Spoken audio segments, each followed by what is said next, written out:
recording? Okay. So today we'll finish characteristic classes. So today is Pfaffians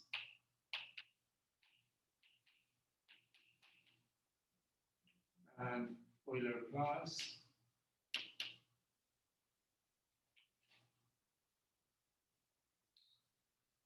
So recall, so towards the end of last lecture, I explained yet a third method to construct characteristic classes. This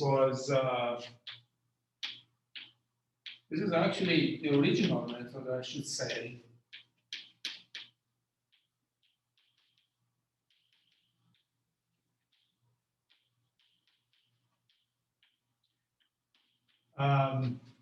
We construct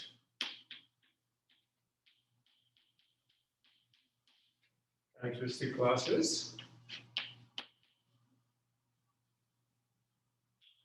And the idea was that we started with G, I think it's okay, say compact connected Lie group.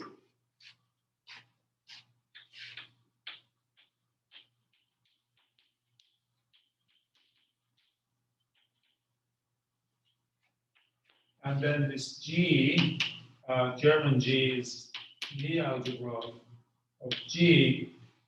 And then we were interested in invariant polynomials on G. So I can just, so there's a notation I introduced. This notation is S star G invariant. Don't worry about S star. Just think of it as polynomial functions on G, which are invariant under the conjugate action. So this is invariant polis on the algebra. So I mean, I gave an example. You remember, e.g., for G equal to, for example, well, I mean, in this case, I don't even have for G equal to, so let me forget about compact for the moment. For GLNR, for example, then this little g is an N of R, and we saw that. I mean, I didn't prove it, but I indicated it, and I said the proof is not difficult. As we saw that the invariant polynomial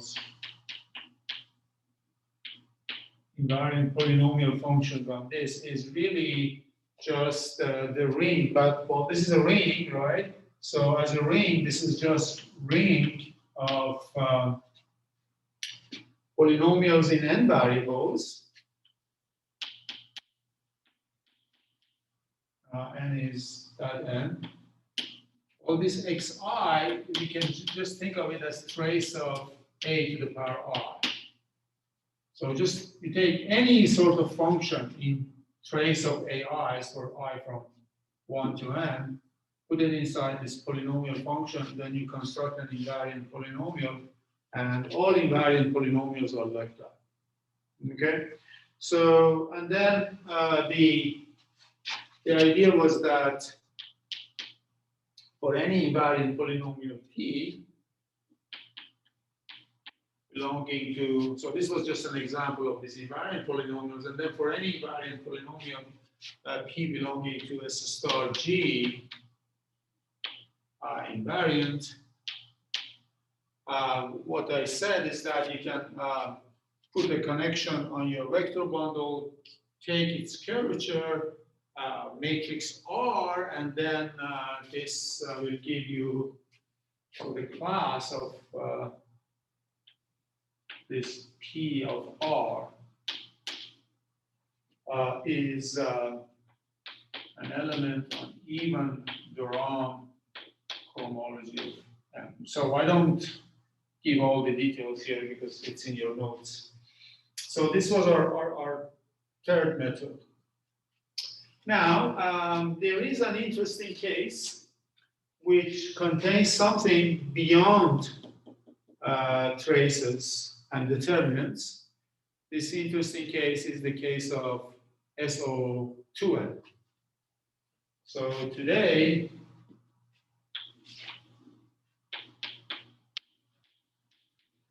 we're going to work with G equal to SO2n. So first of all, what is this Lie group? This is just a group of all orthogonal transformations from Rn to Rn. So this just means orthogonal. And but this group itself has two components, because this condition in the, shows that the determinant is either 1 or -1. We throw away the -1 component, so I impose another condition, determinant of A equal to 1. So this is now a compact connected Lie group, and it's called the rotation group, a group of orientation preserving orthogonal transformations of Euclidean space in n dimensions. So this is the rotation group. Sorry, do you mean A from R2n to R2n? Oh, yes, thank you. Yeah, thanks, Tori. Yes, absolutely. Yeah, thank you. Exactly, because I mean, you can define it for SON, of course, right? But in my case, yeah, indeed, in our case, we are dealing with SO2n, indeed, yes, very good. So now this is a rotation group of R2n. And its Lie algebra in this case is denoted by little SO2n, that's Lie of SO2n. So this also has an explicit description, the set of all n by n real, well, I mean 2n by 2n real matrices, which are skew symmetric, right? So A plus A transpose is equal to 0. So these are skew symmetric.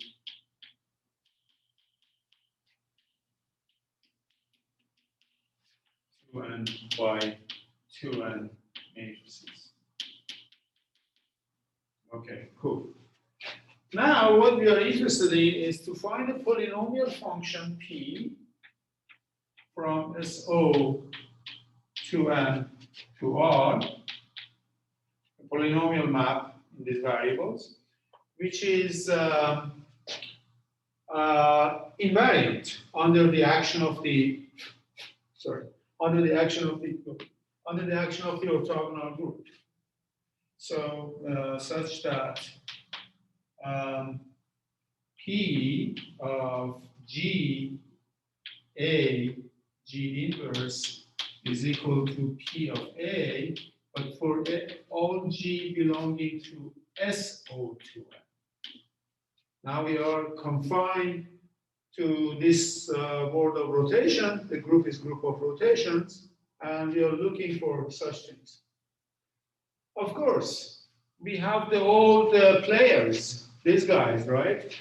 The old players, traces of powers are all here because they are even invariant under the bigger group, which are all linear isometries. I mean, linear invertible maps from R2n to R2n.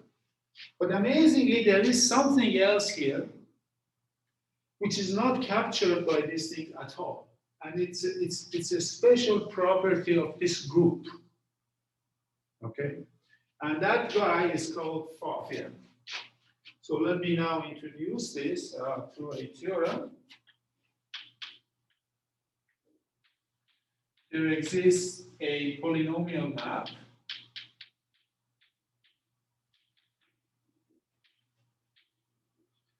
so it's denoted by Pfaffian from SO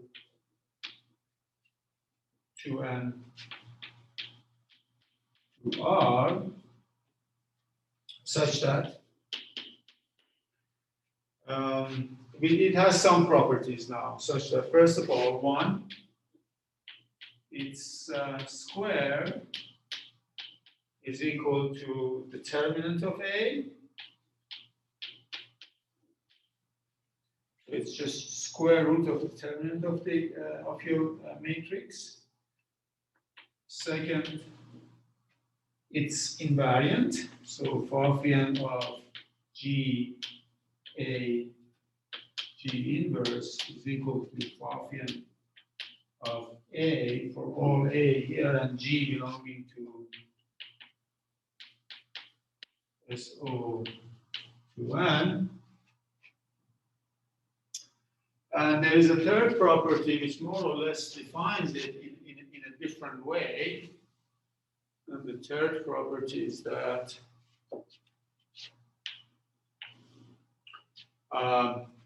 if A is equal to 0, A minus A 0, then Pfaffian of A. By this property being the square root of the determinant, you can take either A or minus A, but I'm saying let's take A. And in general, for A equal to like a block diagonal,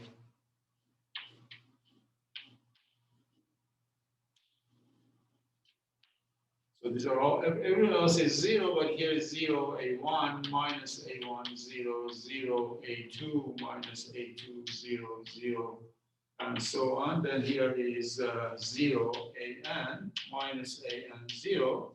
So this is a kind of, this 2n by 2n matrix in general is obtained by stacking this sort of basic blocks over each other.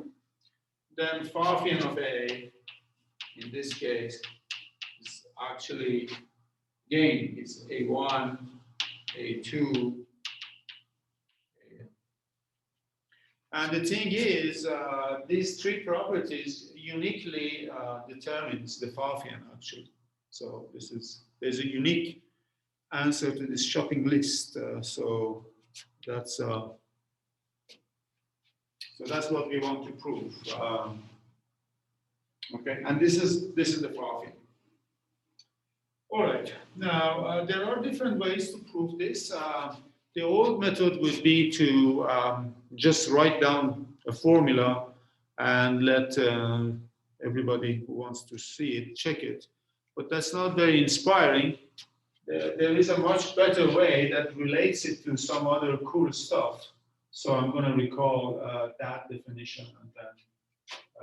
So proof. Okay, first of all, we are going to work within the exterior algebra.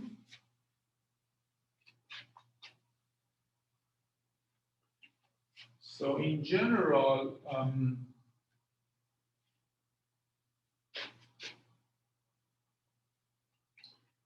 so let's, I mean, for any n, I mean, it doesn't have to be even. This is a very general construction we call exterior algebra of Rn, right? So this is like R, Dirac sum Rn, Dirac sum H2 of Rn, Dirac sum Hn of Rn, right? And there's nothing else, it's 0 after that. You can do it for any vector space, right? So that's so there exists a map from this sort of thing to R. It's called Gaussian integral.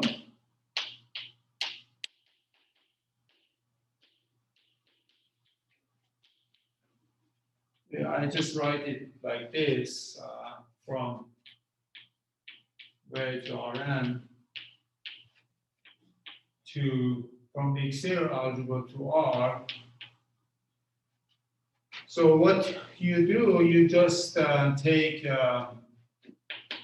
integral of, so imagine you have a typical element here. This is like some R0 plus, you know, there is some, so let me call it like this, omega 0 plus omega 1 plus omega n, right? It's Gaussian integral. This omega n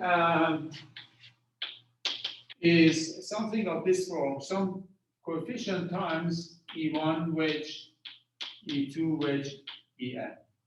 This is imagined as the standard basis for this space, right?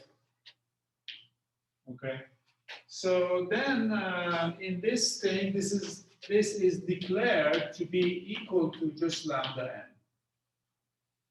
So I should say where omega n is this term. So what this Brazilian integral does, it does something very simple. Throws away everything, and from the top part, so this is like, imagine there's this volume form, and we are saying the volume of the whole space, which is measured against this form, is 1. So if you have a form which is lambda n times that, we declare the volume or the integral to be equal to lambda n. So that's a kind of intuitive idea of this. So this is called Brazilian integral or Fermionic integral. Sorry, I'm a bit confused because we're using n for two things here, I think. So for omega n, Beg your pardon? we're using n for two different things here. So I'm a bit confused about our definition of omega n. Oh, omega n? Oh, omega n is the top part. So do we mean like omega k goes up to ek? Oh, yes, yes, yes, yes. Oh, yes. Omega I belongs to wedge I of Rn, right? Because a typical element in wedge of Rn, yeah, is sums of these things. It's like a polynomial, its homogeneous components are these things, and then we just pick the top part. Is that clear? Yeah, I think so. Thank you. Okay, no, thanks for asking. No, I think, no, I mean, it's very important to make sure we understand this. So this is this one, right? So that's, okay, so this is a bit of generality. I mean, Brazilian integral, Fermionic integral. Now, we're going back to our original question. Now, for any A belonging to SO2n, so skew symmetric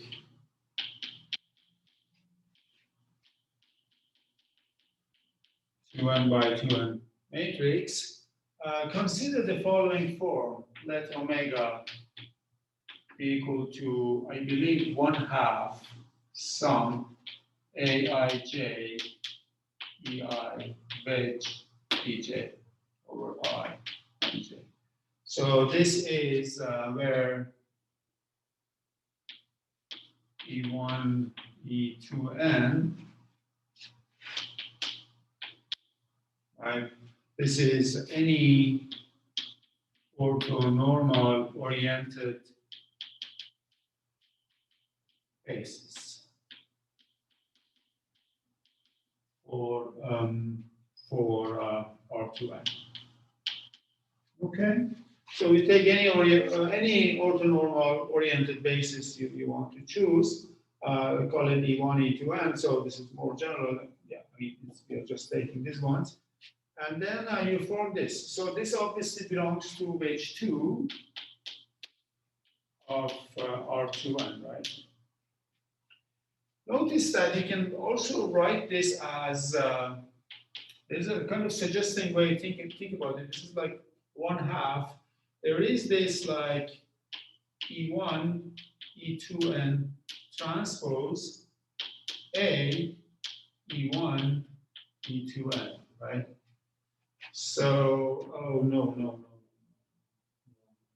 That's not good. I want to write it like that. Yes, that's better. This is 2n by 2n, this is 2n by 1, and this is 1 by 2, and you get 1 by 1. Yes, that's, so this is correct. So this is exactly this object here. Just think about it like this. Okay. All right, now let us define Pfaffian.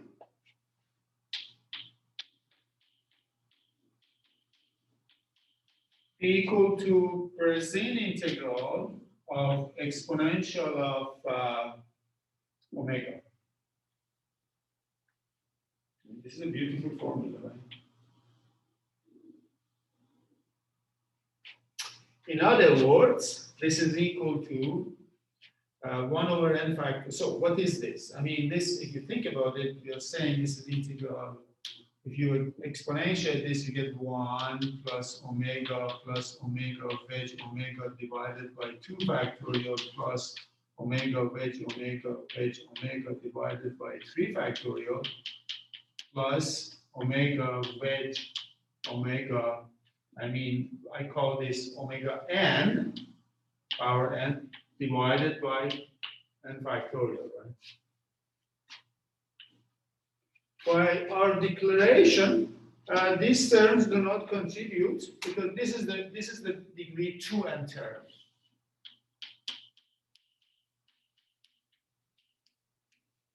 So this is the only term that contributes, right? So when you pick that, the coefficient of this term, that's it. And this is called Pfaffian of A, right? So if you want, then this is indeed equal to 1 over n factorial. So I'm saying, so Pfaffian of A as a number times E1 wedge E2n, that's equal to 1 over n factorial omega n. Yes. Yes, I think it should satisfy that condition. Yes. Because here there is this E1 wedge H2n, and then we take the coefficient. And 1 over n factorial is forced on you because we want to take exponential. Now, if you think about it, this should remind you of Gaussian integrals, right? You should compare this with Gaussian integrals with the usual sense of integration. So let me make a comment here. Note, compare with Gaussian integral.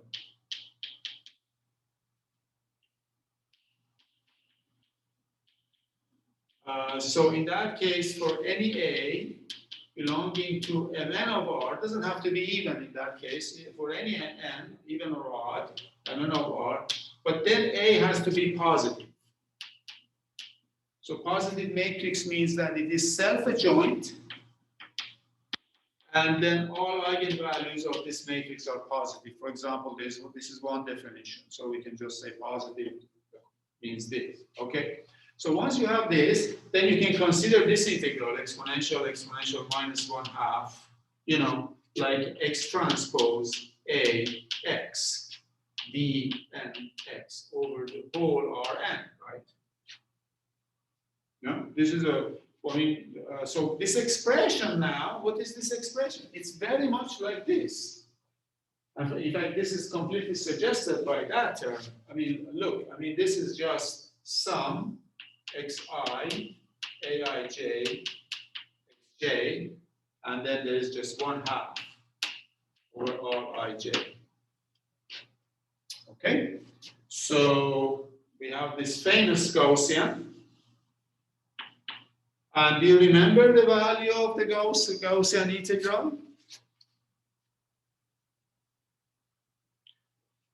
This is, I always tell my students, this is the only integral in your life you have to know.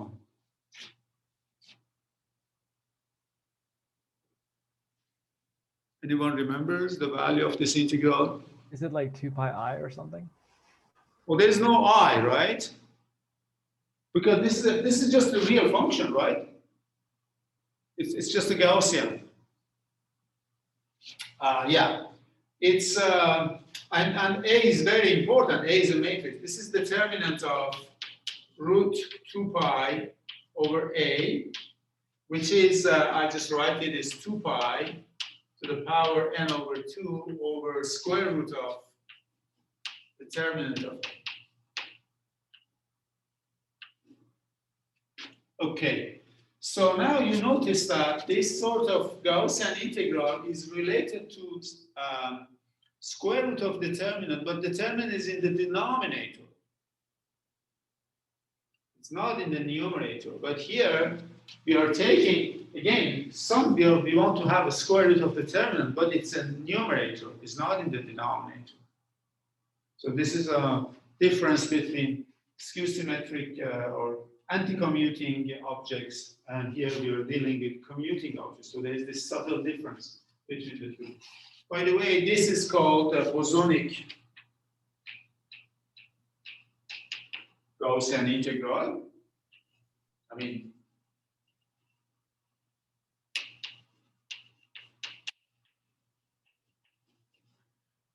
well, there are many reasons this is called bosonic, but I mean, this is basically because these variables are commuting.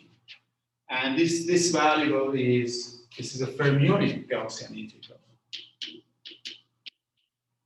Fermionic Gaussian integral. I mean, of course, there is no minus sign here, but there should be a minus sign here because otherwise this integral would be badly divergent, right? So we put minus sign. But here, this integral is always convergent, and you don't have to worry at all about the nature of this skew symmetric 1/2 matrix. This is just a finite object. Okay, so you have that analogy in mind, which is going to be very useful. Now, the rest of the proof is really straightforward. So let me now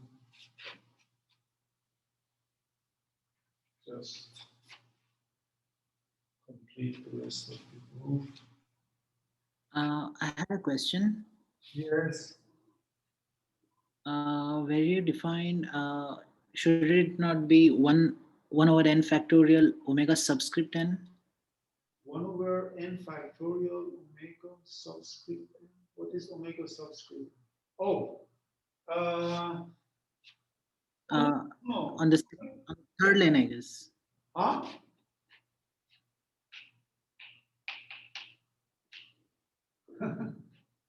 Oh, This one. sorry. You know why, right? It would be better if you'd explain it. Okay, let me explain it. Okay, you see, what was this omega sub? Well, I mean, it should be 2n first of all. We are in 2n dimensional case, right? And now this is, I said, this is really, we are just picking this term, right? Now, well, this is just a degree 2n term, right? And when you look at this term here, omega to the power n, omega to the power n belongs to which 2n or 2n simply because omega belongs to which 2 of Rn or 2n. I mean, multiplication is preserving the degree. I mean, degrees are added when you multiply. So you see what's going on, right? Yes. Thanks. Yeah, this should be now. Oh, yeah, that was a, yeah. Okay, so it was, yeah. Make sure you understand what. Yeah, that's right. So this is what's going on. So I could have written omega sub 2n, but I just wrote omega n, which is kind of in terms of one matrix. Okay, now. Okay, so in variance property.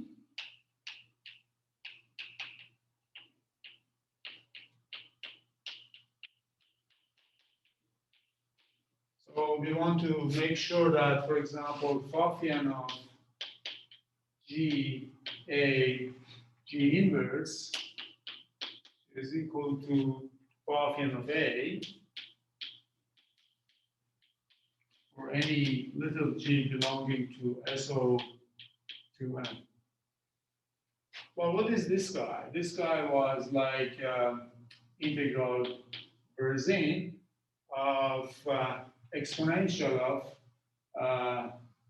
okay, so now I have to put, so this is like 1 over n factorial, right? And then, okay, so let me maybe put it like this: exponential of omega. This is b. So let me compute the. Okay, so let me compute the right-hand side first of all. Well, this is an exponential of 1/2 e. So I'm going to write it like this: E transpose A E. But you understand what's going on here, right? A is this matrix, 2n by 2n matrix. I see this E as 2n by 2n, and then 2n as column, as I see this as row. So if I declare this E, I declare this A, then this would be E transpose, right?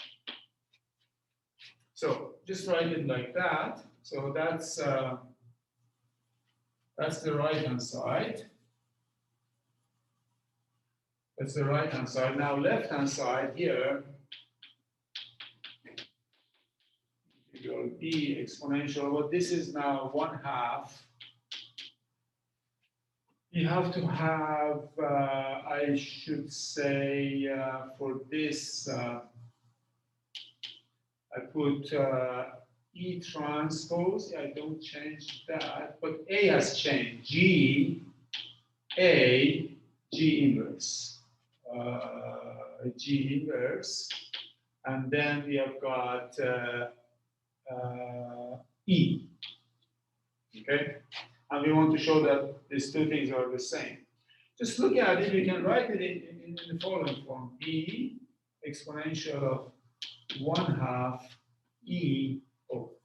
And then I can just say this is G inverse E transpose A, G inverse E. I mean, the reason is that G transpose is equal to 1. This implies that G inverse, of course, is equal to G transpose.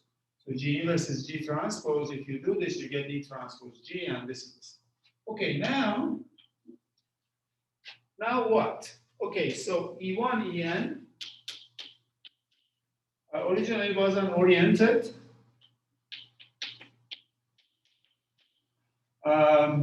orthonormal basis for R2n, right? Now, now I'm saying G of E1, G of E2n is also an oriented orthonormal basis for R2n for any G belonging to SO2n, right? And so this is a question of choosing one basis against another basis to define the original. So suffices to show that our original definition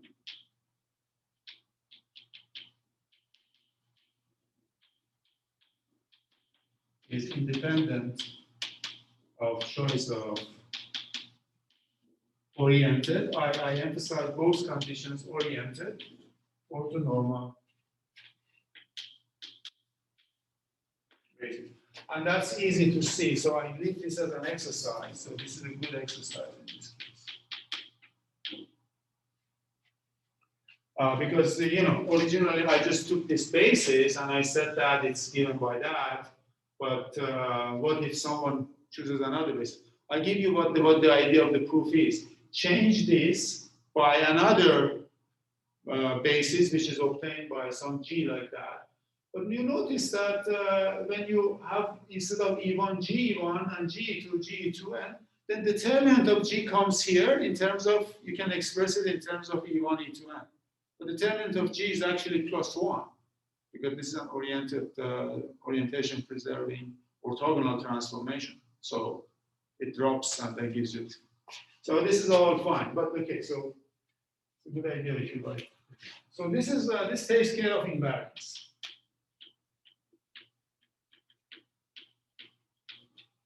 Okay.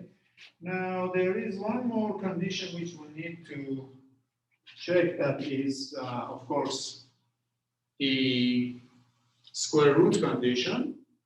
I mean, square root of determinant condition. So second, this condition that phi a squared is that a. Why that? For this, we can just use some linear algebra.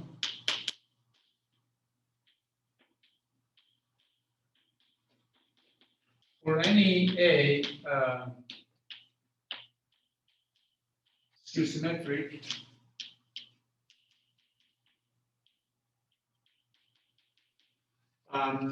any skew symmetric matrix, you can, I mean, 2n by 2n matrix, you can show there exists G belonging to SO2n such that G A G inverse is equal to D, where D is equal to this thing that I wrote down first in this 0, A1 minus A1, 0, 0, A2 minus A2, 0, and then 0, AN minus AN, 0. So this is like a spectral theorem, but for skew symmetric matrices. And in fact, you can derive it from spectral theorem, more or less. That's not difficult, right? So this is, I call it spectral theorem for skew symmetric matrices.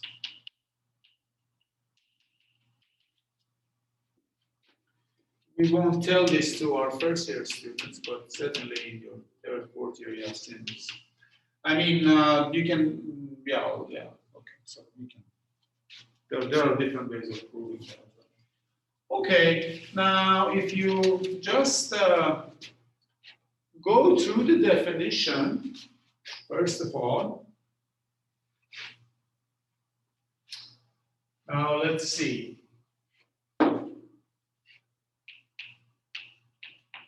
Back to original definition. If dimension of, I mean, in R2, for any A equal to 0, this form, A1 minus A1, 0, let us compute Pfaffian in this case.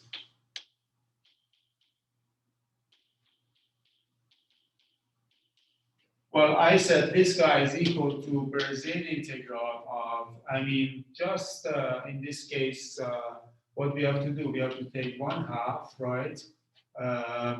This thing, which is, I mean, this matrix E1, E2, 0, A1 minus A1, 0, E1, E2, right? This was just omega, right? We're just taking omega because n is equal to 1 in this case, remember? Okay, let's compute this and see what kind of element this represents. Well, we've got 1/2 E1, E2. Okay, if you compute that thing, you're going to get, well, A1, E2 minus A1, oh, what's that? Yeah, this is A1, E2 minus A1, E1. And if you do that, then you get 1/2. Okay, so this one is going to be A1, E1 minus A1, E2. What am I getting here? I don't understand this at all. I made a mistake somewhere. Oh, no, this is pretty bad. No. This should be, sorry. Yeah, this is A1. Look, we are just, yeah, E1 wedge E2, and then minus A1, E2 wedge E1, right? So this is 1/2, of course. Okay, so this is equal to 1/2 Now A1, E1 by G2, but this is antisymmetric. This becomes A1, E1 by G2. Yes, that's beautiful because this comes out to be A1, E1 by G2. So this goes here. So the upshot then is that the Pfaffian, according to our abstract general definition of this skew-symmetric matrix, is actually equal to A1 because we just said pick this coefficient. This is the top coefficient and there is nothing else. Okay, so then you can see that if you have a stack of these things, they don't interfere with each other and everything decomposes. By the same token, you get that Pfaffian of actually that D is equal to A1, A2, AN. Sorry. Now, on the other hand, the determinant of D, of course, is equal to A1 squared, A2 squared, AN squared. So we're done. So parts 2 and 3 are proved at the same time. So this proves part 2 and 3.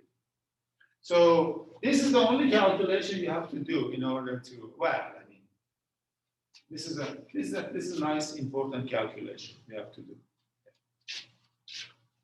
Okay, so we are done with this Fermionic Gaussian integral. In other words, these are Pfaffians. So in both cases, Bosonic and Fermionic, square root of determinant comes out as the result. But in the Fermionic case, the square root of determinant is Pfaffian. It has a name. In the Bosonic case, is in the denominator. It's again 1 over square root of determinant. Here it's just square root determinant. This is it. Right. So this is an important distinction between the two cases. Okay. So we are done with this Pfaffian, and now you may be interested to know that actually this ring has complete description, the invariant ring of SO2n.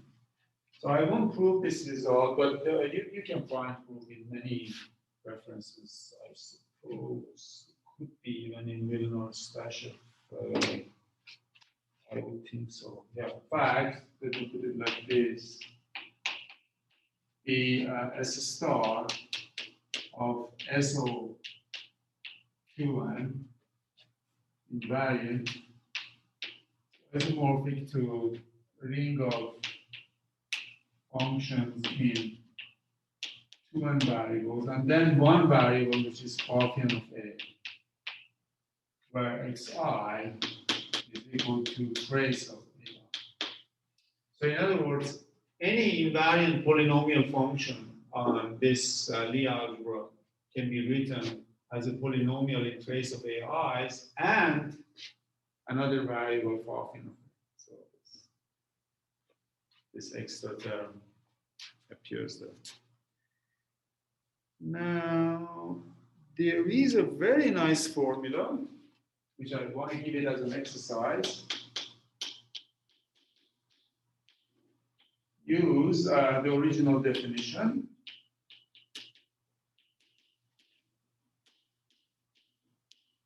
So which was Pfaf A equal to Riemannian integral into the omega.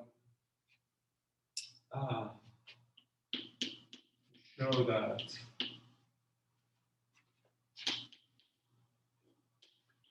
Pfaffian of A is equal to 1 over 2 to the n factorial. Let me just make sure I get the coefficients right. 2 to the n factorial. Sum sigma belonging to S2n, yes, sine of sigma. Yes, A sigma 1, sigma 2, A sigma 2n minus 1, 2n, right?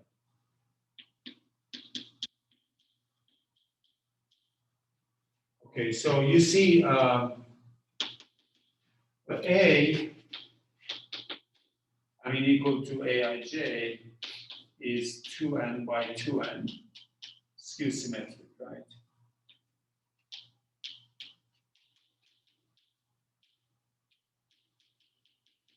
Skew symmetric matrix. So the formula that I gave, we derived, this was in this form, right? In the form of kind of diagonalized, so to speak, diagonalized, I mean, in quotation, in this sense, standardized in this sense of the matrix. But you may wonder if there is a general definition in terms of entries of the matrix itself, and here's the definition. So you can, so this is very much like definition of determinant, except you see the difference, right? Compare this with definition of determinant, you see that there is a big difference here. And some books just, some places, they just give this as a definition and ask you to check all these properties, which is really horrible. But the fact is, I think it was discovered like this first, so I don't know. So,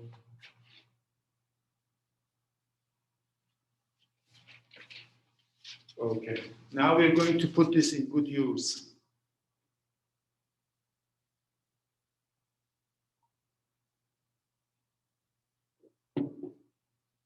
So before we take a break, let me just, because it's a good time to finish this. So now let E over M be a real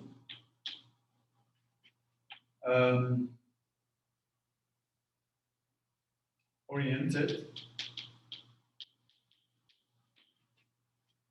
rank 2n vector bundle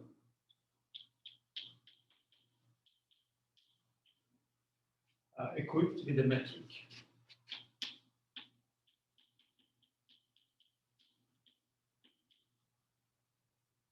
Fiber-wise inner product.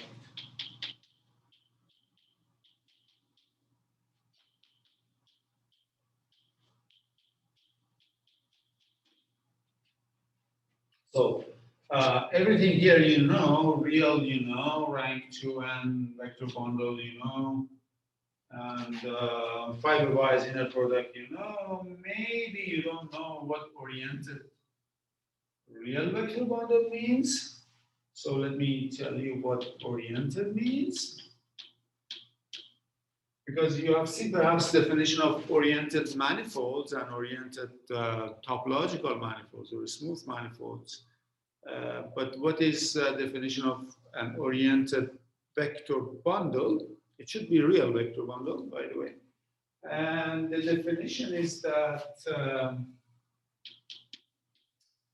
we just say a real vector bundle is oriented if you can have a continuous. So there are two equivalent definitions.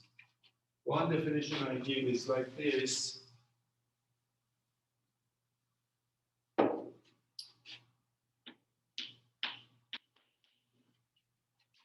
So this bundle is called oriented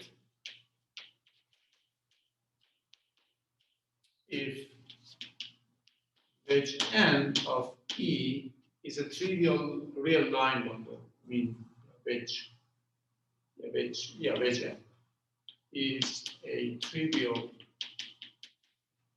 real line bundle. I mean real line bundle. I mean here n is rank of E. It's a real vector bundle, so fibers have certain dimension, and I just take that as n. So if you do wedge n of E, this is going to be a line bundle, right? You may have a complicated n-dimensional vector bundle, but if you take the exterior power of that, top degree, you just get a line bundle, right? And the definition of orientability is that this line bundle has to be trivial. In other words, there exists a non-zero, nowhere zero section, right? So there exists a nowhere zero section. So that's good. But you can have another definition equivalently. E is called orientable if there exists a continuous field of n frame for, if you can choose, so how to put it, trying to understand this.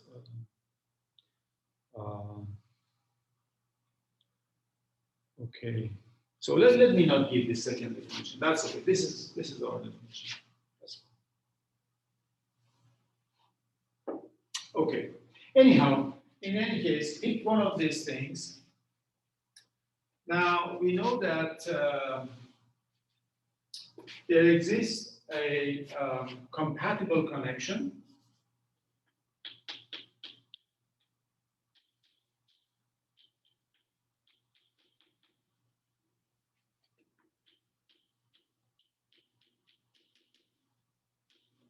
Nobla on E. You remember I proved that if you have a metric, then there always exists a compatible connection for that metric on that real or Hermitian or complex vector bundle.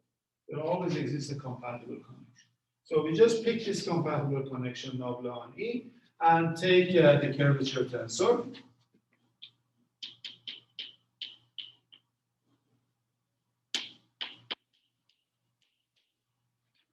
Then as we said, this curvature tensor is skew symmetric, right?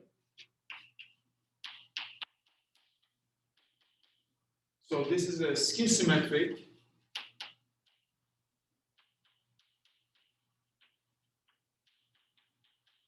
So R equal to omega j.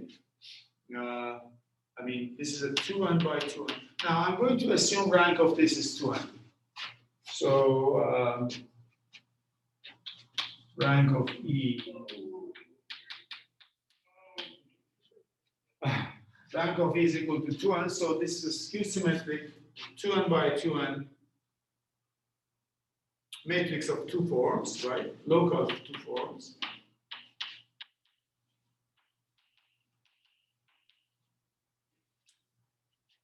Okay, so we have everything here now. We can apply Pfaffian to this matrix, right? So, and if you apply Pfaffian to this matrix, you're going to get a differential form of degree 2n.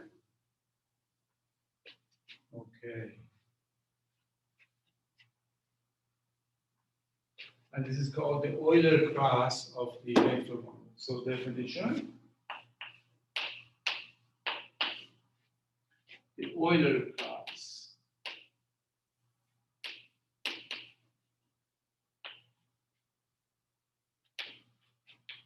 of the vector bundle E over N. I mean, real vector bundle.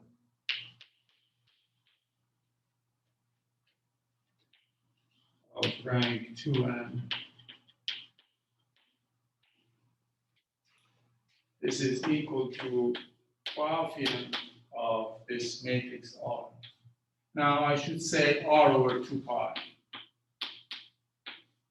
Okay. Good. So this now belongs to omega 2n of n. Right? It's a 2n form. And it's closed. So, I mean, so it's really is in H2n Dirac. So this is a closed form.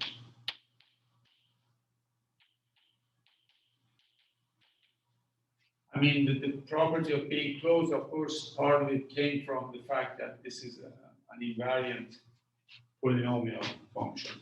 This was important to make sure that it's closed. So this is the Euler class.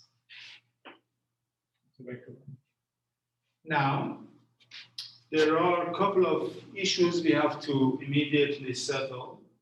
One issue is that we pick the metric.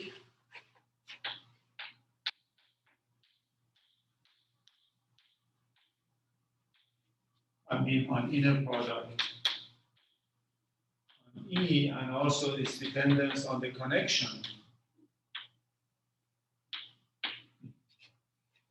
And it's independent of both of these. The class is independent, but it's not very easy to see this at this stage. I mean,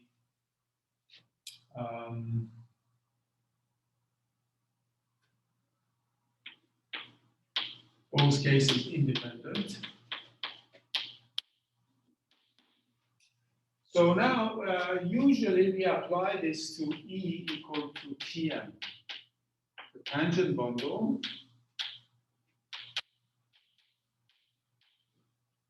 of a Riemannian manifold.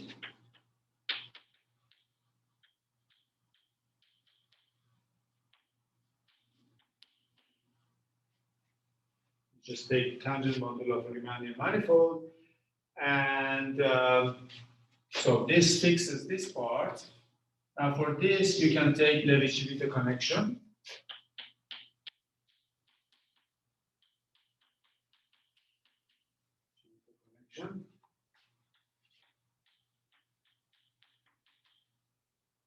So then we just take the Euler class. So this is the Euler class of M. Is this form Pfaffian of R over 2 pi. I believe it's 2 pi, it's not 4 pi. Yeah, it should be 2 pi. Yes. Okay. Now, this guy, we will show that.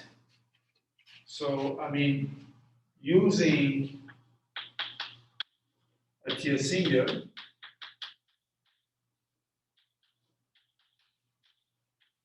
Index Theorem, we will show that actually this guy, if you integrate this over a manifold itself, integral of Pfaffian of R over 2 pi over M, it gives you the Euler characteristic of the manifold. Now, I have to be careful about some coefficients here. Do I need more coefficients here or not? I don't think so. Okay, yeah, I may be suspicious about the existence of any extra coefficients now, but I don't think so. But we'll check that later anyhow. So this is the famous Gaussian theorem now, right? So now we reached something which is very, very basic now. So this is Gaussian theorem. But this is in dimension 2n, right? It's a big deal.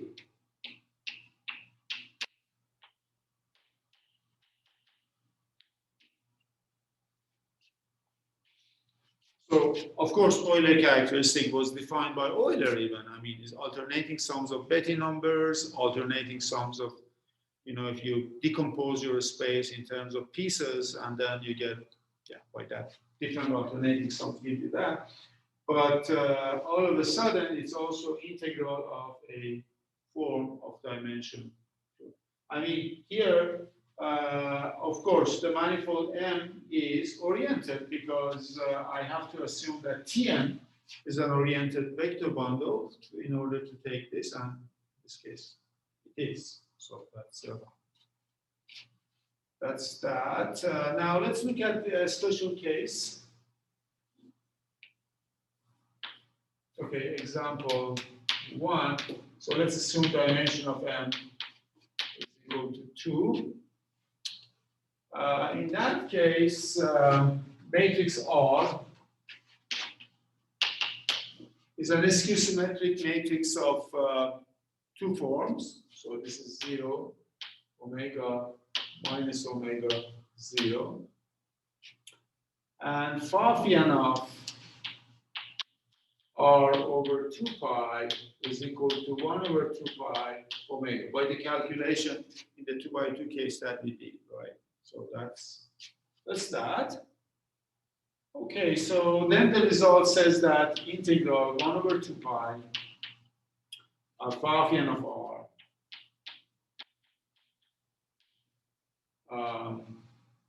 over M is equal to Euler characteristic of M for any surface. Now, so, well, I mean, it has to be compact because we want to integrate and all that. But what is this guy now? This guy, actually, you can just say that this is a differential two form. But if you write it down, it's going to be equal to some k times the volume form. Or, I mean, in this case, I should say area form. Maybe I put 2a. But in general, it's the volume in this case, right? So this is dA. So this k is Gauss curvature.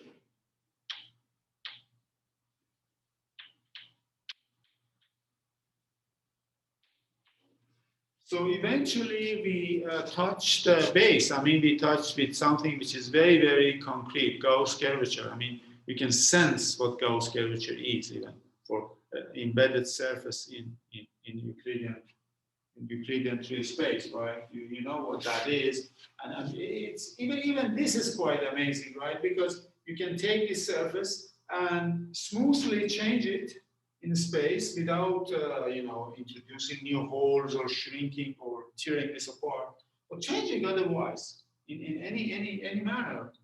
And topology doesn't change, but curvature changes point to point.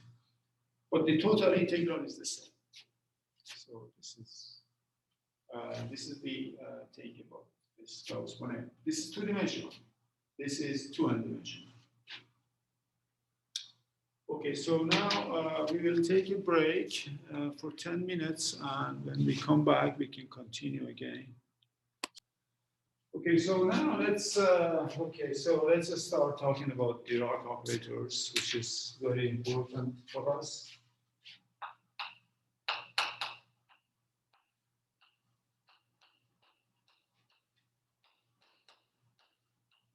Okay, so let's recall the relevant algebra here. So this was Clifford algebra.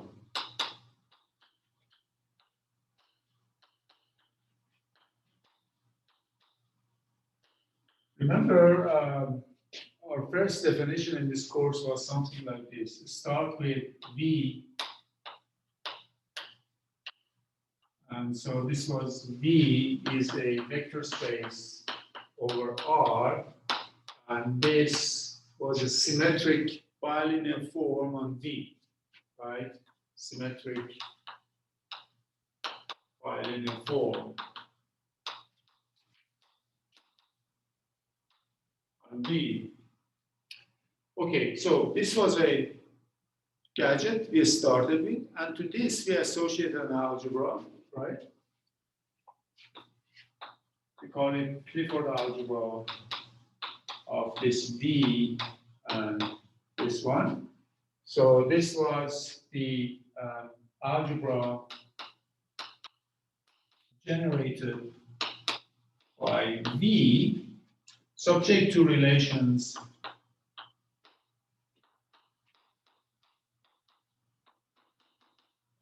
I mean, you remember the relation was that xy plus yx is equal to minus twice inner product of x and y. Okay? So for all x and y belonging to V, so this was kind of informal maybe definition, but then I gave you also a formal definition.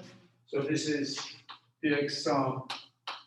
I mean, this is like tensor algebra of V divided by some ideal where this tensor algebra is what was R, the x sum V, some V tensor 2 goes on forever, and I inside TV is the two-sided ideal, because this is a non-commutative algebra. This is algebra of non-commutative polynomials, right? Right? Two-sided ideal generated by the subspace elements of the form xy plus yx. What is that? Xy, what is this? Plus yx.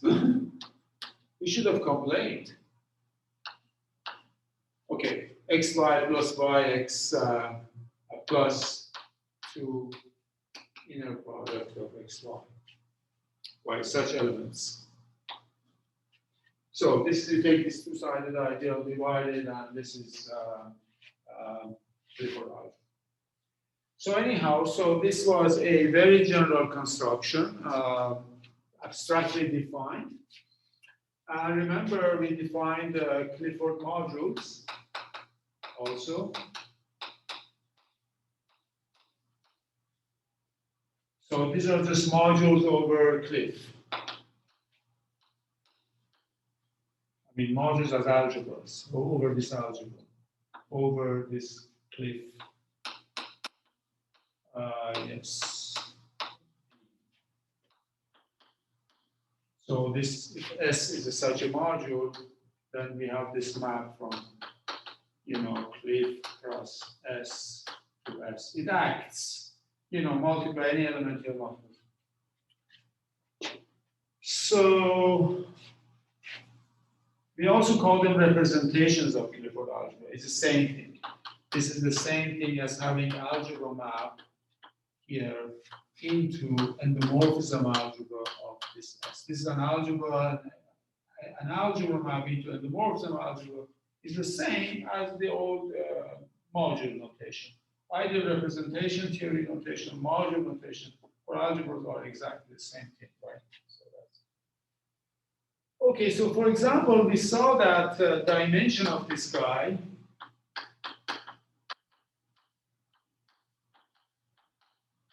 is actually equal to, 2 to the n, where n is dimension of V. And this algebra had the property that you can decompose it. It's a graded, this is a two-graded algebra. You can decompose it into two pieces. Cliff. You can write it as Cliff. Even, Dirac sum, Cliff odd.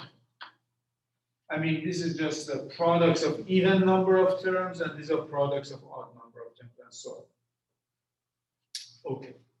So now we are going to globalize this and do everything over manifolds now, okay? So now let M be a Riemannian manifold.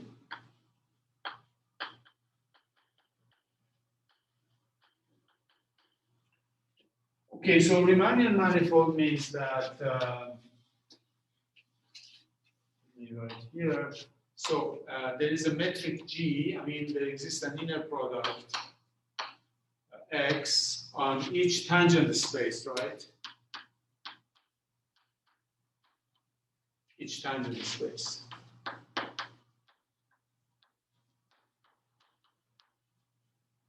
So we can do the following thing. We can just take this tangent space and say this is V, our vector space.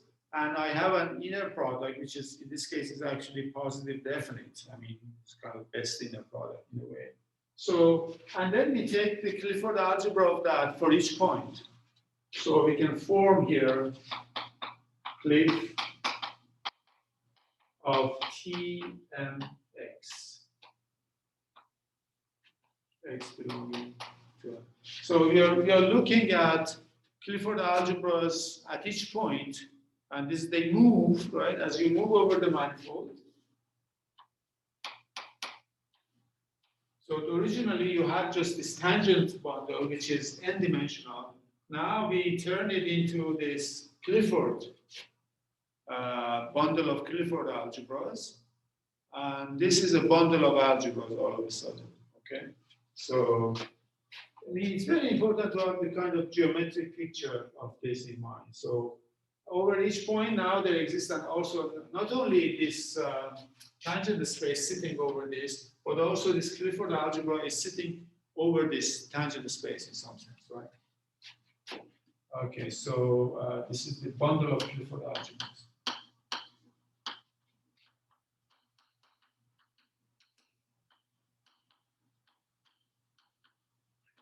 Now, of course, I mean, I just did it at each point, but now the question is you have to ask why this is a vector bundle, because vector bundle means that it has to be locally trivial, like it's moving in a kind of a smooth way and it's locally trivial.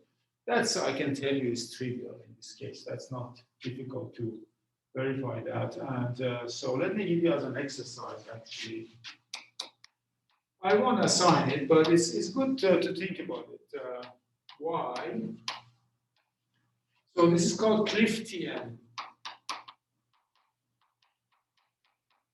Is a vector bundle.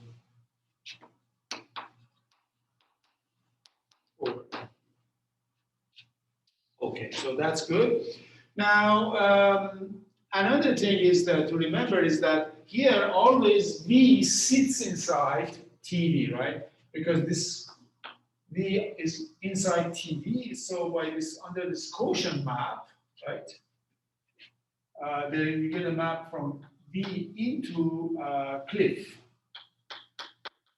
Clifford algebra of V, right? And it's not difficult to see that this map is actually injected. So it goes inside. I mean, it looks like you're going into the Gaussian. So you may worry that some terms here get killed, but it doesn't in this case because because of this relation, typical relation here. This type of relation guarantees that you are not killing vectors from V in this map. So we always think of V inside TV. Inside Cliff. Could you actually show that? What's that? The map is injective. The map is? Injective? Could you actually show? Right. Okay, so how to show that the map is injective? I think that the best method to do is to construct a map in this other direction. I recommend define a map in this other direction. You see, if you want to show that your map from V to Cliff V is injective, I think you want to, so let's call this I. You want to construct the map in this direction, say pi, and show that actually I composed with pi is equal to identity of V. If you do that, from here you need, I mean, this map is linear for sure, right? This map is linear. So you have to construct a map in this direction, show that the composition is identity, and then this implies that I is injective.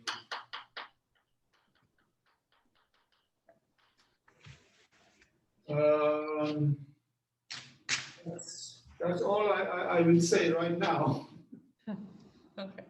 But I mean, it's a fair question. I mean, it's definitely a fair question. I thought about it before, but I haven't had the proof yet. What's that? I thought about it before, but I haven't had the proof yet. Well, how did you come across this question? It's just a natural question to ask when you construct the Clifford algebra. That's right. Right. No, I mean, absolutely, yes. I mean, it's one of those, I mean, this kind of trick, I think it will work. Gives you something which is kind of, makes it almost mechanical, but still you have to construct this map part. Okay. I think maybe an easier way to do this is to note that the inverse of the image of V inside Cliff of V is V divided by minus its norm. So if you look at V squared in the Clifford algebra, it's a non-zero number if V is non-zero. Oh, yeah. you're saying x dot, oh yeah, you're saying x dot x is equal to minus norm of x squared times 1, right? Yeah, exactly. I think that will do it. Yeah, exactly. Yeah. Thanks, Luke. Yeah, that Oh, saves me. that makes a lot of sense. Exactly. I mean, from the simulation, right? Okay. Exactly. If x were, I mean, this is now we are in the image. I mean, this is like really like ix. Right? Well, then you have to kind of assume something for the bilinear form for this. Oh no, yeah. I mean, the bilinear form is, of course. I mean, I'm assuming in this case, by the way, the bilinear form is positive definite actually, because I'm going to apply it to the Riemannian metric. But the question of bilinear form is relevant because I believe this thing is true in general. Oh. This thing is true in general. For example, the bilinear form could be 0. Okay. The bilinear form could be 0. In that case, what is the Clifford algebra then? Exterior algebra. Is the exterior algebra, and we know that the V sits inside exterior algebra as degree 1 elements. Okay. So that's okay. Look, you have to think about it now again. So we throw the ball into your court again. Look, you saved me for a positive definite case, but you didn't save me for degenerate case. Yeah, because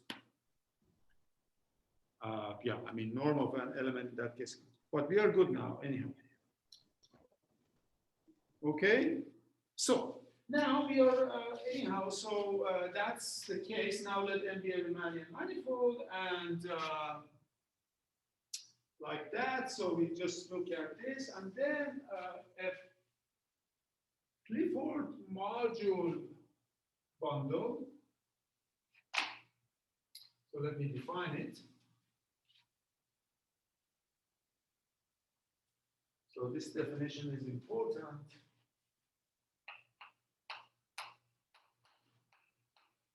A Clifford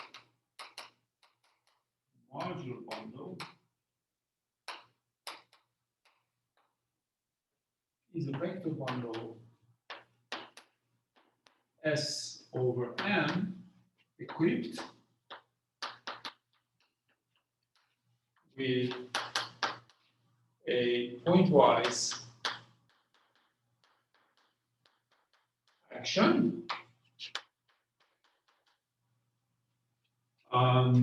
So Cliff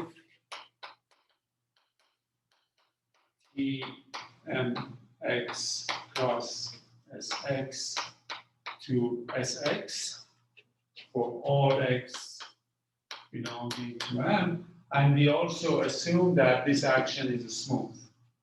Acting. Okay, so smoothly depending on x. Let me put it like this. Smoothly depending.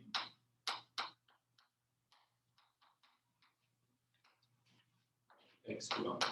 I mean, everything is very natural to define this. Okay, so what we did in representation theory of Clifford algebras and everything from basic algebra, linear algebra, now we are doing it over manifolds like that, right? So we have this M, Riemannian manifold, Clifford bundle, and now this is a Clifford module bundle. Okay. So now we are in a good situation to define the Dirac operator. Okay, so definition. Okay, fix the connection.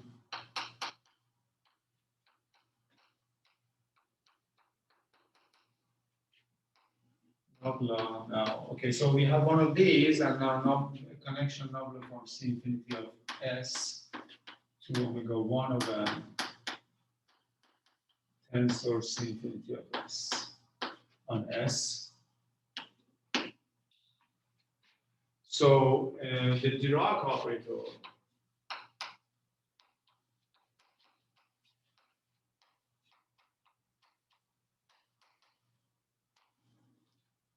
on S is the operator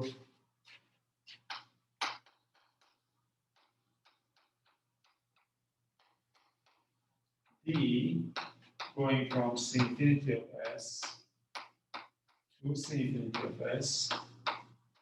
So it takes a section, smooth section, gives us another smooth section like that, defined by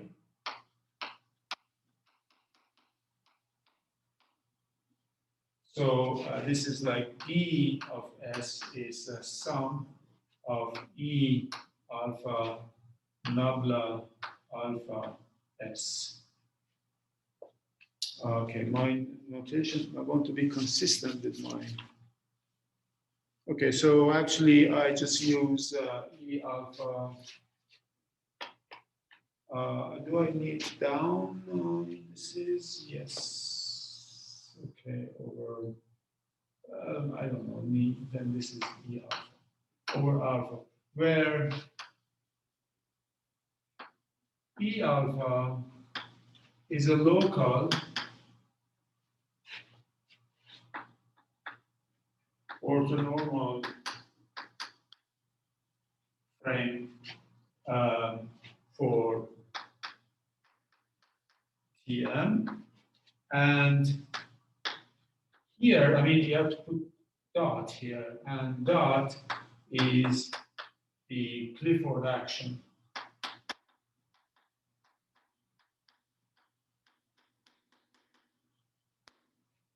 Okay, so this is the gadget you have to keep in mind, but now let me explain the notation here, right? Okay, so what does this mean?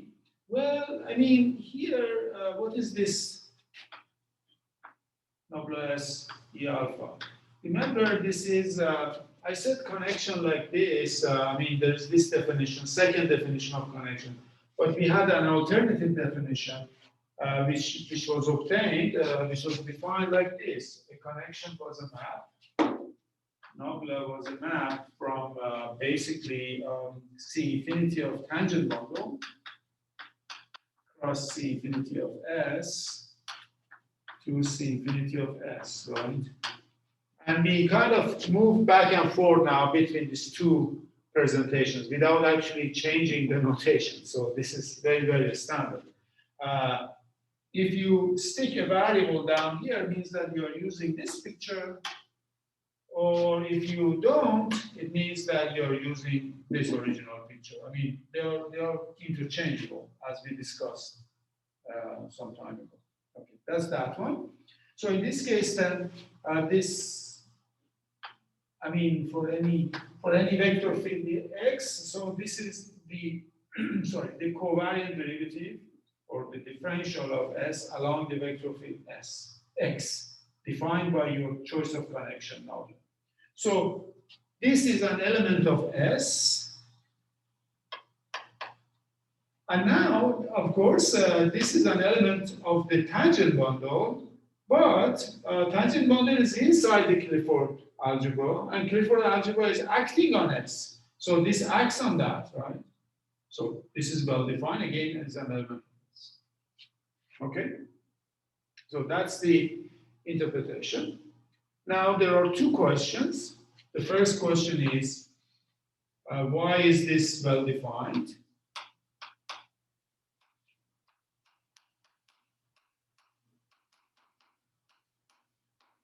I mean, what if you choose another, for example, orthonormal basis, or orthonormal frame for your tangent bundle? Who guarantees that this is into the same definition?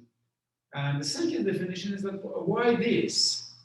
Second question is why this definition? This looks strange.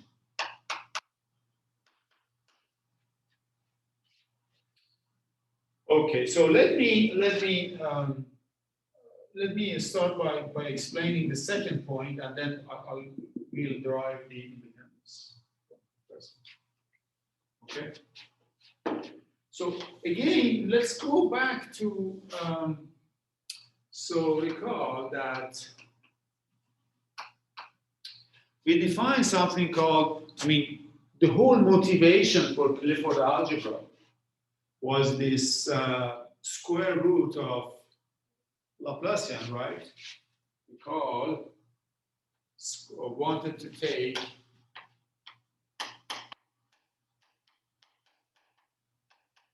square root of Laplacian, right?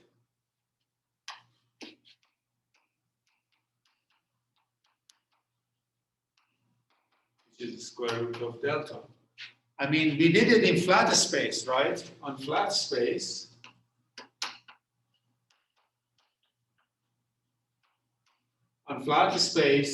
we said, okay, so well, first of all, this delta is minus sum d2 d xi squared, right? On flat space, we said that let d be equal to sum like gamma mu, d mu from 1 to n.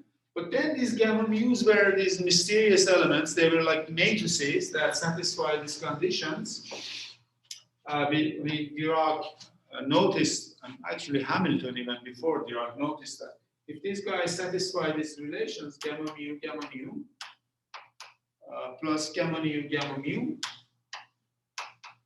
equal to minus 2 delta mu. I mean, if you have this condition, then you can show easily that d squared, I mean, just square this, use these relations, d squared is equal to, is equal to delta. So in other words, the d is the square root of delta. But you have to pay a price to do this, right? The price you have to pay, which is not bad at all, is to go, because this, I mean, originally you look at Laplacian acting on scalar valued functions, but now you have to act on Cn valued functions. So this, let me just write it. Oh, I don't want to erase this definition. Let's keep our definition here. Okay, so this gamma mu's, for example. So abstractly now, first of all, gamma mu's belong to Clifford algebra of Rn with this Euclidean inner product, which is the usual inner product. Right?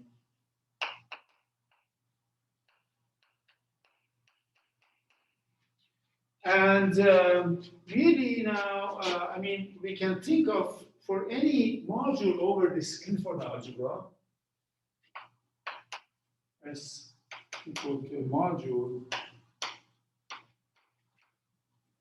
over this Clifford algebra of Rn. So what we are doing, this operator D is defined now.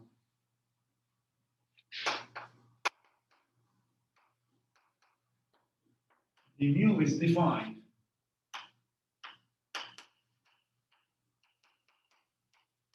For what functions? For function psi from, let's say, Rn with values into S, right?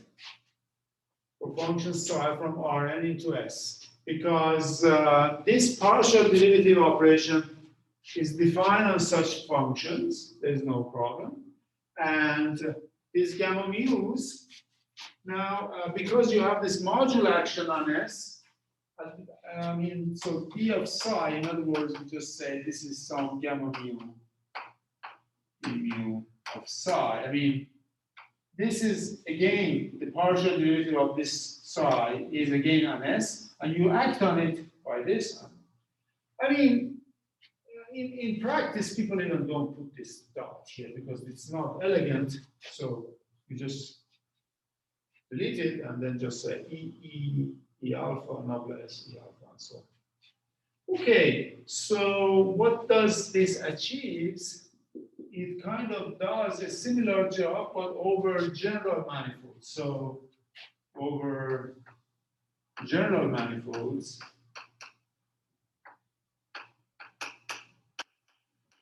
I mean, we don't have this. This operation is not well defined. E mu is replaced by nabla. I mean, E mu. We sometimes we also denote these things by nabla mu. So the operator of not well-defined operation of partial derivatives be denoted by this covariant derivative operations. And then this S, so in this case, so the bundle, trivial bundle,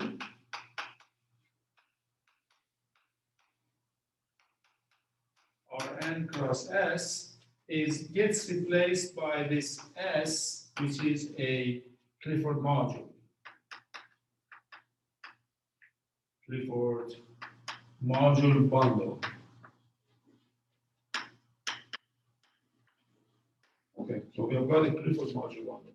So you see, I mean, if you compare this definition, which was written by Dirac, and before Dirac, even Hamilton.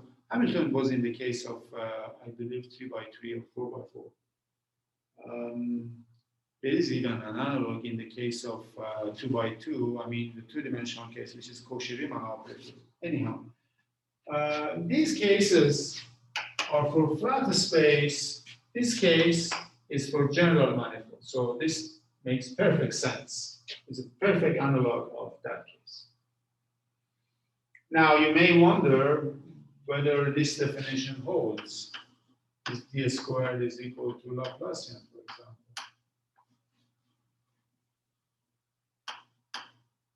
The answer is no. There is a correction term we have to add to this, and we have to find that correction term. We will find that correction term over non-flat spaces, like general manifolds. This thing is not true, but Dirac operator is even better because it captures a lot of things about geometry of the space. Okay, so this is I answered the question 2. Now, what about independence of choice of frames? So let's see that. Any questions, by the way? This is a very, very important concept. I mean, this is kind of one of the core concepts of this course. So you have to make sure you're comfortable with it. Could you remind us what the Laplacian is in this case? Yeah, Laplacian in this case actually is related to the original Laplacian. I will get to that. I mean, this is going to be not the real Laplacian. It's going to be connection Laplacian.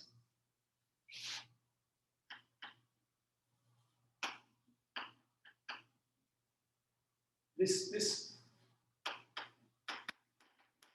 is not the because the original Laplacian only acts on functions on the manifold and acts on what? What else?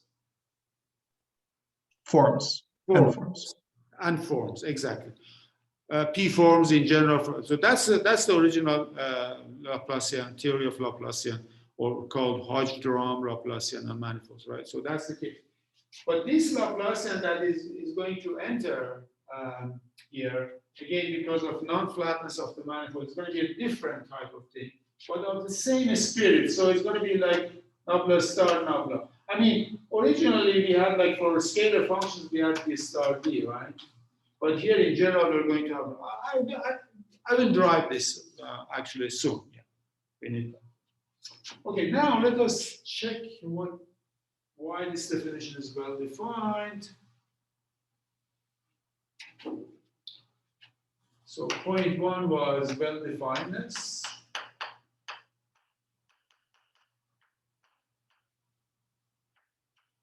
Of this star definition.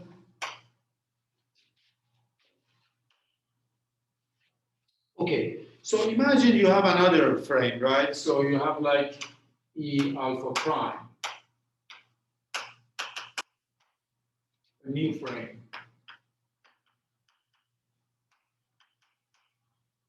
So you can get this new frame from the old frame, right? So I can just write it as what?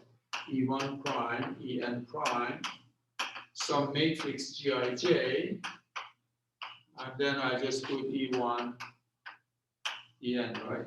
So this Gij now is, so G equal to Gij is an orthonormal, sorry, is an orthogonal matrix, right? So it's an orthogonal.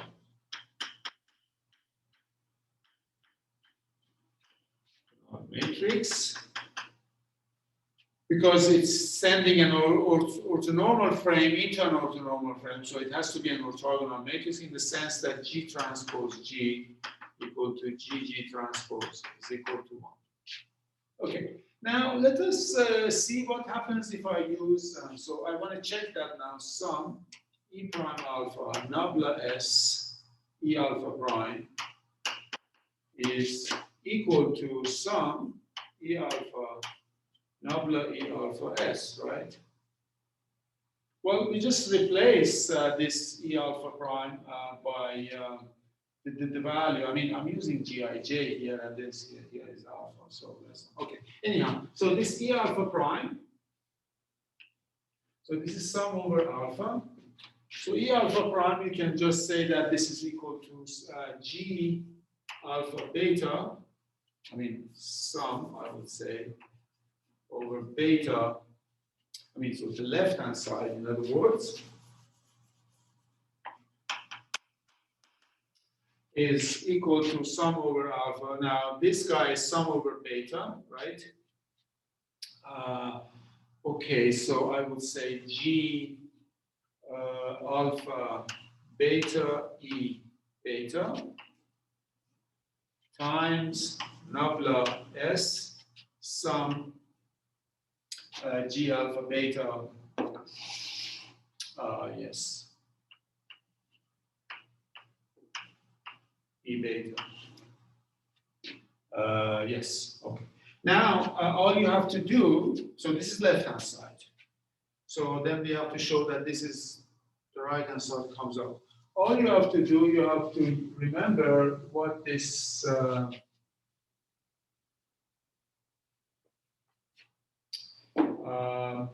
remember we had this relation nabla S Fx in general for any vector field. What was the definition? What was the property, crucial property of this? This was equal to F nabla Sx plus what? Plus there was a condition, you remember? Wasn't it tensorial in the bottom index? Yeah, but in this language, we have this S, X, F. I mean, tensorial was like in the other language, right? When we didn't use subscripts for nabla. That was tensorial, yeah, tensor. But here we have this property. Well, this is just df over x. I mean, this is this vector field. So this is, so left-hand side. So left-hand side is equal to sum over alpha. Wasn't it the other way around? F should have been on top there for that property to hold. Oh, wow, yes, you're right. How am I confused here? Oh, gosh. Yes, if I have Fs here, then, oh, yeah. So this is actually easy. Yes, it's just this one. Yeah, I was worried. Okay, very good. Thanks, Manok. Nabla Sfx is equal to this one there. Is that okay? Are you happy with this now? Yeah, that looks good. Okay, very good. So now it's much easier because now I can just write, so left-hand side is equal to sum over alpha, sum over beta, now G alpha beta, E beta. Now I've got here, this is G alpha beta. Okay. know what's going on. Then there is nabla S E beta.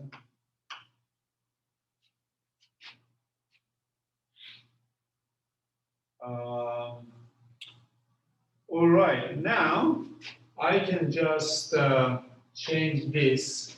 I can just say this is G inverse because G transpose is equal to 1. This implies that G transpose is equal to G inverse, right? So this is equal to G inverse beta alpha.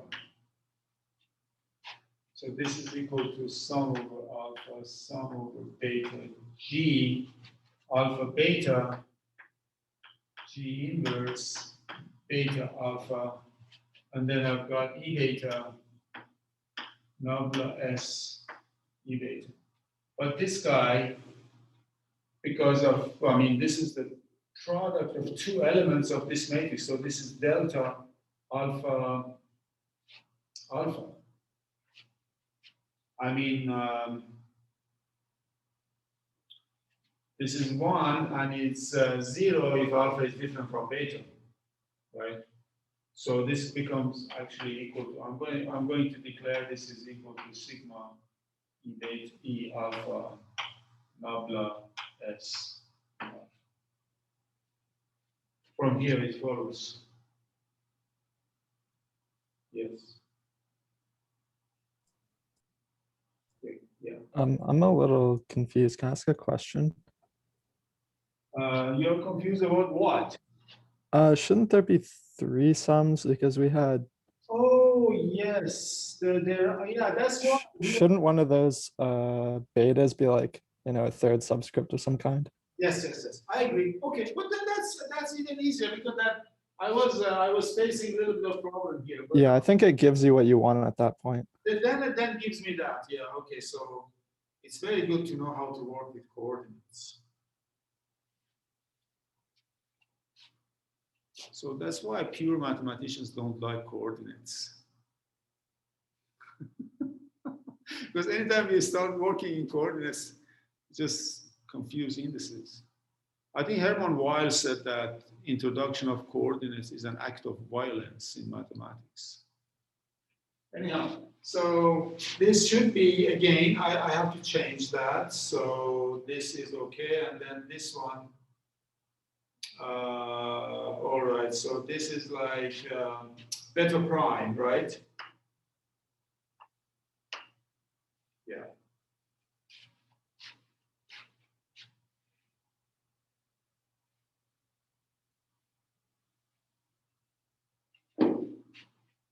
So this is sigma alpha, sigma beta prime. Now I've got G alpha beta. And then I've got G alpha beta prime. Okay. And then I've got E beta. And you see, this is a number. I mean, I can move over this number if it doesn't matter. And then this is nabla S, E prime beta. Or E beta prime, not E prime, E beta prime. Okay, now use this. So this thing, I can just write it as sum over alpha, sum over beta, sum over beta prime, G alpha beta, and then I say this is G inverse beta prime alpha, E beta nabla S E beta prime. This is equal to sum over alpha, sum over beta, sum over beta prime. But this guy, this is just the coordinate beta prime beta, right? Of this one, you see. This is delta beta prime beta. You see, this is just matrix multiplication entries of the product of these two matrices. Write it as beta prime alpha, G alpha beta, you get beta prime of identity, right? So this is this one, and then I've got E beta, nabla S E beta prime, and of course this this is non-zero only if beta prime is equal to beta. So this is equal to some alpha e alpha. I think we lost the sum over alpha in the previous step. Which alpha? The sum over alpha in the second to last equation. Here? Yeah, we are not summing over alpha anymore. You're not, I mean, you mean we shouldn't have sum over alpha? Exactly, because we're removing the alpha in the matrix product. But I mean, left-hand side had an alpha, right? Yeah, so, but it's just an index. You end up with the sum over beta, e beta, nabla s e beta.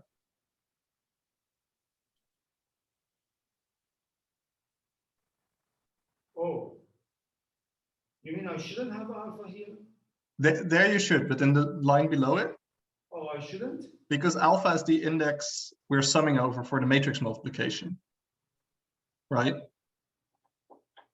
Oh, we moved it inside, you mean? No, so what you write, like, Yes. yeah, exactly. Yeah, I mean, indeed, this over alpha is equal to delta beta prime beta, yeah? Yeah, exactly. Exactly, yeah, thank you, Luke, yeah, very good. It's excellent to have such good students in my company, that's great, very good. Okay, so now this is the same, okay.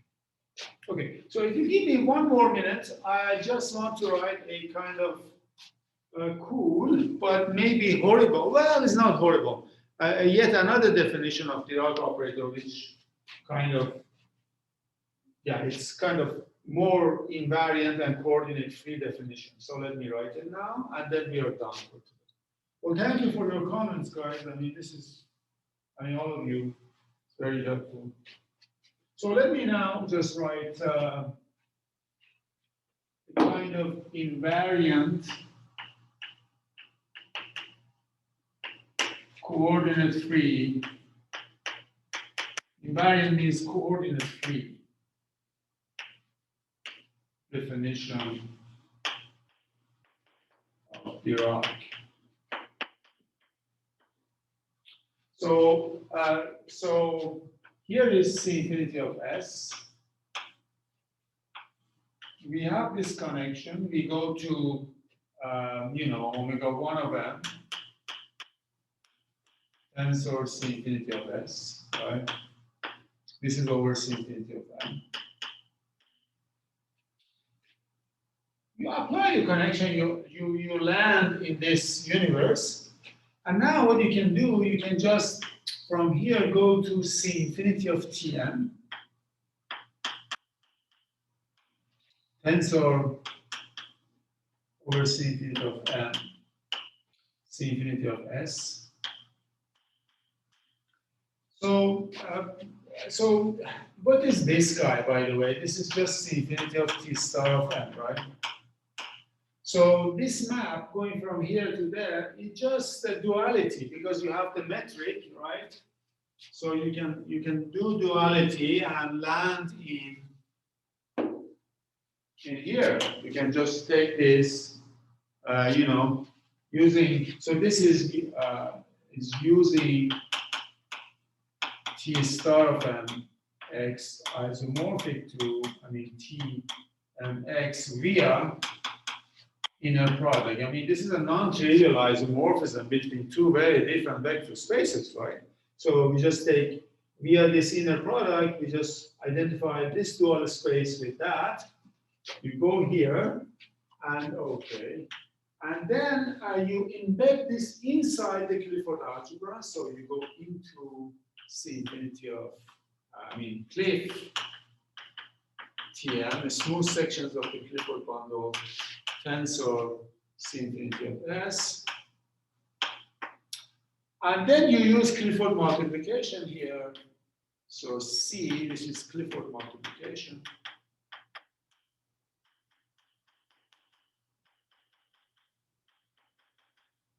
I mean, just fiber-wise multiply, you land in C infinity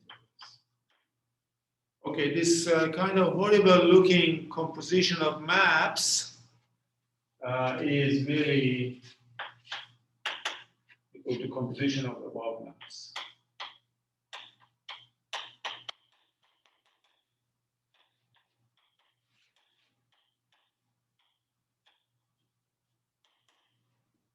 Could you remind the canonical isomorphism via the inner product? The isomorphism here? Yes. Yeah, so this is a very general fact. Okay, first of all, this is now, proving that this is the same. This is a result now. But it's not difficult. This is just what it is. But then isomorphism. So this duality, is that your question? Duality isomorphism? Yes. Okay, so yes, that's a very good question. In fact, for this, you don't even need to have a positive definite inner product. As long as you have a non-degenerate inner product, it's okay. It could have some positive components, some negative ones. So let V be equal to finite dimensional vector space. Okay, let me give you a down-to-earth definition, and then I will give a highbrow definition. Plus even positive definite inner product. Okay, so the isomorph. So you want to define an isomorphism between V and V star. What you can do is the following: just pick an orthonormal basis here. Orthonormal basis in V. Let E1 star, En star dual basis in V star. By dual basis, it means EI star in J is equal to delta Ij. Then these two things give you an isomorphism from V. This was the issue, right? So now let us define from here to there by sending EI to EI star. It sends basis to basis, so it's a linear isomorphism. Now, you have to make sure that this is independent of choice of orthonormal basis.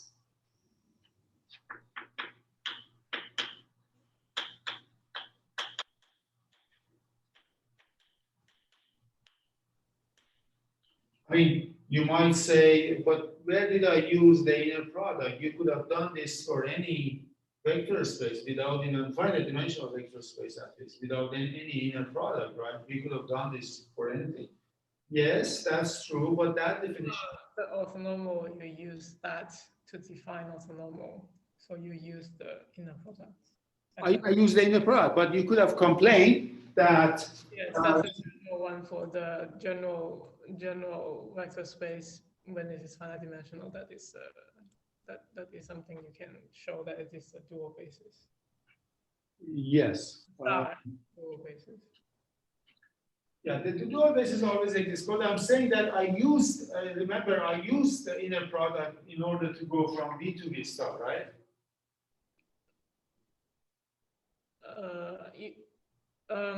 You use the inner product to say it is orthonormal, but you don't need the inner product to say to go from V to V star. No, but that map is not well defined. You see what I'm saying? You go from V, yes, to V star.